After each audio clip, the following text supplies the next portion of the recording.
Memang genius dia ni. Tengok apa yang dia berjaya buat. Habis dah cerita cas telefon bimbit kau selalu.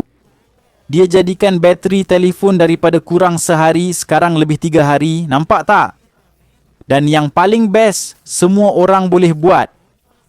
Dengar ni, simpan video ni dan hantar pada semua yang cari pengecas. Macam ni, dengan telefon di tangan, buka pelayar dan cari tag on tips, klik hasil pertama. Tekan dekat 3 garis, lepas tu pilih tips. Nampak tak? Korang, gambar yang saya tunjukkan ni, kau muat turun aplikasi dan siap. Senang. Tu yang pembantu teknikal buat. Aplikasi terbuka, kau sambung telefon ke pengecas. Lepas tu kau pilih option 100%. Semua masalah kau jumpa, mungkin terlalu panas, lambat cas, penting kau tandakan. Lepas pilih, tunggu bateri dikenal pasti dan cari ralat mungkin.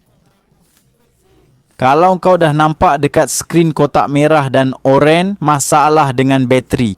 Bila siap, aplikasi hapus semua kerosakan bateri. Jadikan bateri baru, nampak? Sekarang bateri telefon kau tahan lebih 3 hari. Hebat kan?